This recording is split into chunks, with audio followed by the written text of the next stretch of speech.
What's good, everybody? It's time for another Fair Shake review, and this time we're going to be talking about Megan Thee Stallion's Traumazine. And yeah, it's her brand new album. It was pretty hyped to see what Megan's gonna do because I've always loved Megan's style and always been curious to see how she's going to continue in her career, where she decides to grow, where she continues to stick to her guns, and see just have more great tunes to jam to. So let's see what we thought with these quick blurbs that I have written down on each of the tracks. It starts off with NDA, where it's definitely a hard Megan coming back on her boss tip, and I love it. Love it. More classic Megan, digs it. Get into Ungrateful featuring Key Glock.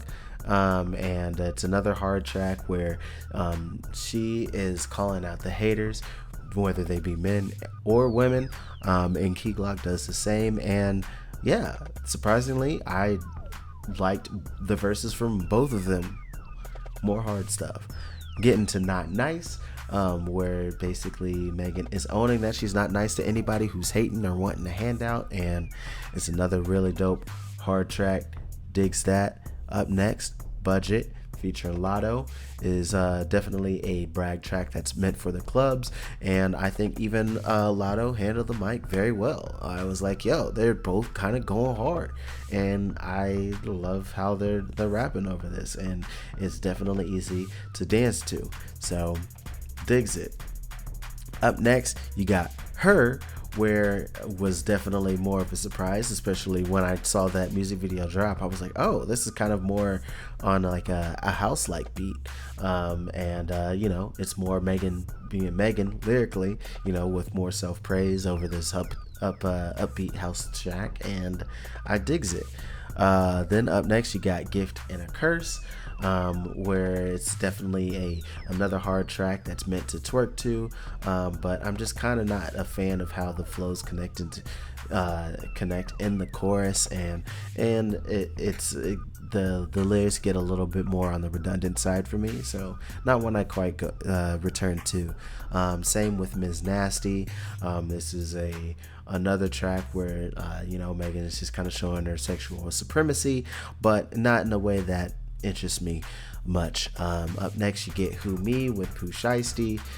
It's a very quick and basic song, and it's generic.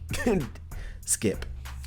Then we get Red Wine, which is another sex song that started off a little rough, but it's also another one that I feel like, even though it got a little bit better flow wise in the and after the intro, I still don't find like I need to really repeat this and add this to the playlist.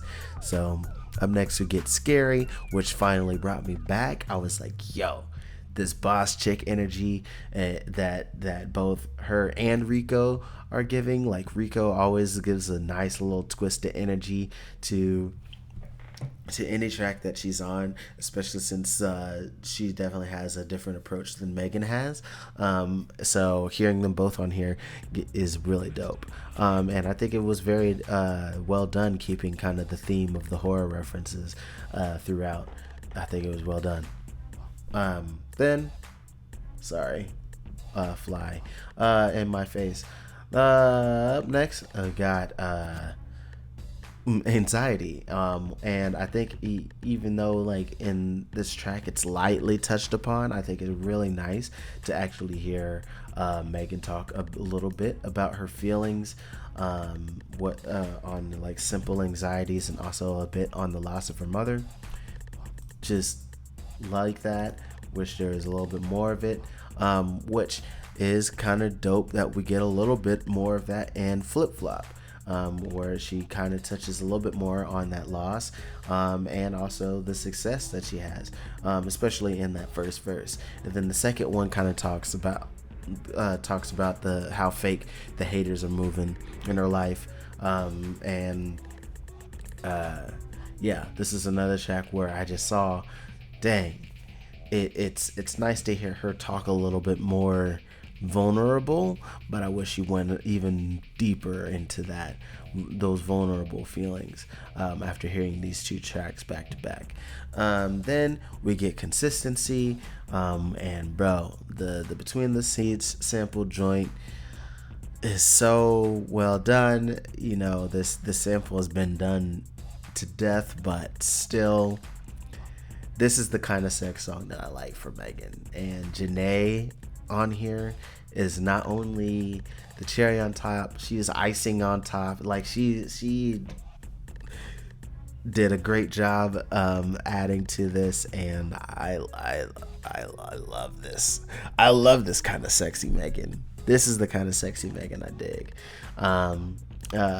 Then next you get Star with Lucky Day, and here Megan just kind of explains that she is a star, and basically plans to treat her man like one as long as she's being reciprocated that star treatment. And Lucky Day also follows suit with that topic, and this is definitely more on the pop side of the R&B rap track kind of feel. So yeah, digs it though. Then we get Pressurelicious with Future, and yeah, here's another kind of like boss chick track where Future is kind of matching that energy, where it's like, yeah, she's a boss chick and I'm going to be a boss along with her, but I did get annoyed when it became an Adderall ad for 10 whole seconds. Adderall. I was like, yo, will you stop it? I was like, Future, I was actually with you for a bit, but then you had to go and do something stupid like make a freaking Adderall ad in the middle of this song. But I digress. I still ended up adding that to the playlist. Up next, you get Plan B, which is another single on here where she's definitely talking more ish about how better she is than the bum dude that she left in. Even though the punchlines could be a little petty in this one, she still rides the beat really well on this almost kind of boom bappy kind of track. Then we get what I find to be like the true closer of the album is Southside Royalty Freestyle, and here it's so H-Town, with very many reps on here with Sauce Walka, Big Pokey, and Lil Kiki, and it's just so Houston. It brings me back to, you know, when the Houston takeover was happening, and yeah, it was dope to hear them all on here just killing it. And I like I said, I feel like it's the true closer of the album. And then we have the final track, Sweet as Pie, the I even wrote it on here, the supposed pop hit, because they definitely tried to make this a pop rap hit with Dua Lipa, and Megan kind of delivering a barely passable Doja-like single. They definitely were trying to do like a Doja Cat-like track, and even though the video was very awkward to watch when that dropped, when you listen to the song by itself, it's definitely good enough to be on a playlist, but I still don't see it as a go-to track to be like, you know what, I feel like listening to this right now. I don't feel like I'm gonna end up having that, but if it does pop up on the shuffle, I'd be like, oh yeah, I remember this. Ooh, na na na, with you like, look at the sweetest pie. It's just, you know, it's nice on the ears, but you know, it's still just awkward when you think about that video. Yeah, that video was not so hot. But hey, that's what it is. But overall, I feel like once again we get Megan doing Megan, and there's definitely a few songs that kind of stretch her sound out to different areas that she doesn't touch on as much production wise. There's some successes and some failures there, and it's a mostly enjoyable project. But Like I mentioned before, there's definitely those tracks, especially like Flip Flop and Anxieties, where it shows like the potential for like topics that she could definitely delve into to show some growth. I really would love to hear her be a lot more vulnerable in a couple of tracks. Um, and yeah, that's mainly what I've been desiring for Megan from almost every project that I've heard her so far. Like, we know you go hard, we know you a you a boss chick, we know that you're sexually liberated. We get that, we love that, we stand for that. But you know what else we would really like to hear, that softer side of you, to hear in some of the emotions that you deal with, instead of holding it in. Let it free. And yeah, still waiting for that game changing project. I think that she still hasn't quite gotten to that, at least with the mainstream, on the mainstream releases.